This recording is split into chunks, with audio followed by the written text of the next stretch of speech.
And this is why we're in business. This is what we do every day. We try to make people have peace of mind. We try to give people comfort with the security in their enterprises, the security on their personal computers, the security on their crypto wallet, anything that could come in an IT threat and challenge their peace of mind is where we live and why we do what we do. And this is our goal. I mean, what we're building and what we are, our big idea around where we're going with Polyswarm is to provide a lot more of this for people than what they currently deal with, which is this guy. And this is the guy that we're dealing with all the time. In our industry, in the IT security world, it's an odd group of us worldwide. A lot of us were hackers originally when we were younger.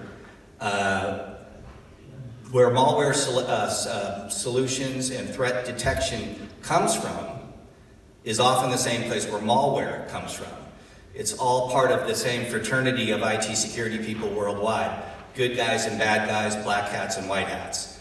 So it's the nature of our industry that we deal with constantly.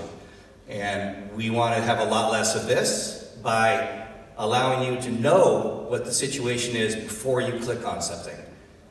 So you feel more like this. So that's why we're in business. So Polyswarm is addressing this issue. Currently in the IT security world, which is approximately a $90 billion a year industry spend worldwide, of that, about $8.5 billion currently is spent on antivirus and malware. Antivirus and malware platform is all the black, is the rectangle.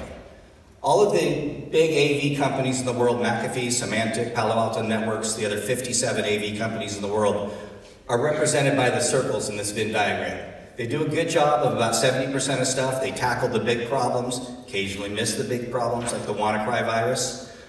They tend to miss the stuff around the edges, which is a little more unique, esoteric.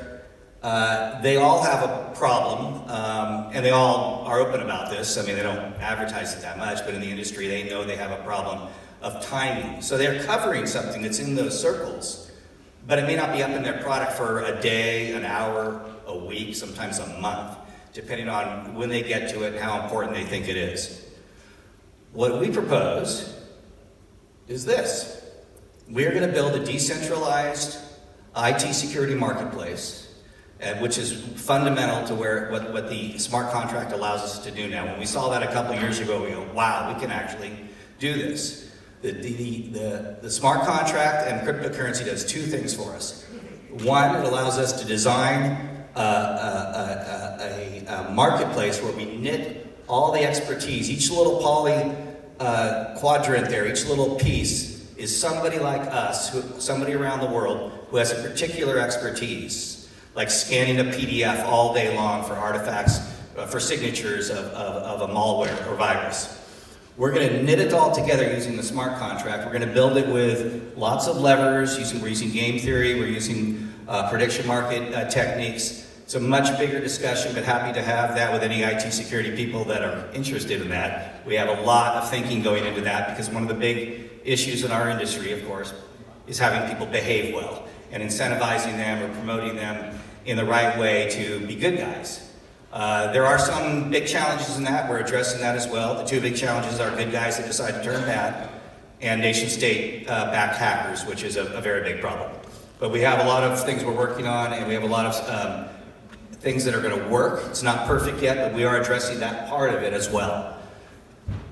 So that is what we're doing. And of course, the crypto part of it allows cross-border payment with no fees. And this is in the small transaction to microtransaction world. Each artifact is scanned as a ½ cent to a $1.50. Millions to billions are scanned every day. That's how the industry works. So now a guy in Latvia or a guy in the Ukraine can go online with his particular expertise, we call them micro engines, put it up on the platform and passively make an extra 10, 20, 50, $100 a day by maintaining his software as the best of class for whatever it does. And these are the guys, so that's how we're going to do it. Back to the knitted together marketplace. And this is the what of it. These are the guys that are actually doing it. This is the core team. Steve Boss, he's the founder. His story is it's kind of the classic Hollywood IT geek security story. He was 11 years old. He broke into a company in Menlo Park, which is in the Bay Area, it's actually where Facebook is.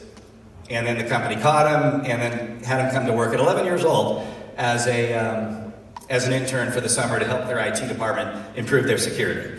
The other kind of big, all these guys have been in the business for years.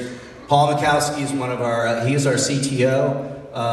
Brief bio on Paul is he went through the Carnegie Mellon graduate program for InfoSec, information security, funded by the NSA, then went to work for the NSA, which is a program that is one of the more renowned programs in the world for InfoSec experts.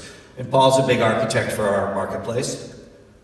Here are our advisors, all experts in various particular fields, a couple academics, a couple guys with very successful IT security companies, and Mark Tonison, who's the former CIO of McAfee. This is an accurate stat, 53% to 74% average efficacy against new virus that comes out. That's it. So what you're getting currently in the enterprise world and at the desktop level is you're exposed to a lot of malware and a lot of virus, which is becoming pretty, it's become somewhat of a pop subject now, mainly because of cryptocurrency, because now people understand, wow, it's not just my Word doc I can't get to. I can't get to my wallet if malware comes in and slams my computer, I can't launch it, or spyware comes in and watches me put my username and password into my Coinbase account, or if any of you are using wallets on the cloud, which is another discussion, we don't really recommend that. 26% chance that you have a malicious email right now. Now, is it going to steal your password to your wallet or destroy your life? That's another subject. But it's that prolific, the problem, and it's growing. It's projected to go from the 85-90 billion a year current spend in IT security to 200 billion spend within 30 months. And the part that we're addressing, the antivirus malware part, will go from 8.5 to 9 billion to 16 billion to 18 billion in the next 30 months.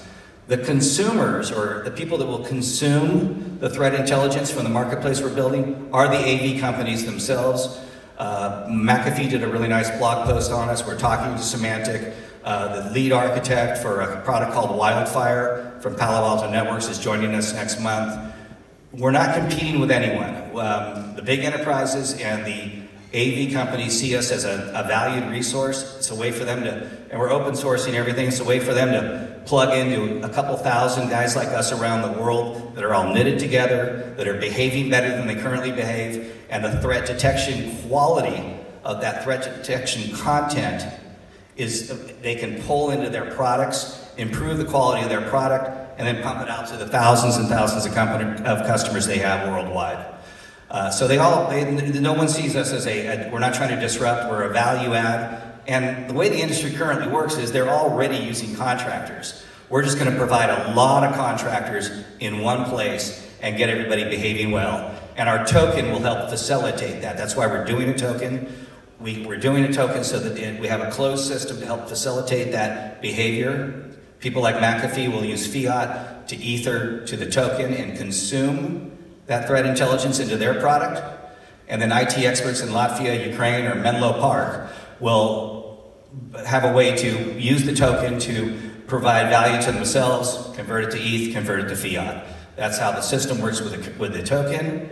It's a utility token. And then, of course, the smart contract is required for all the automated mechanisms that we're building into this.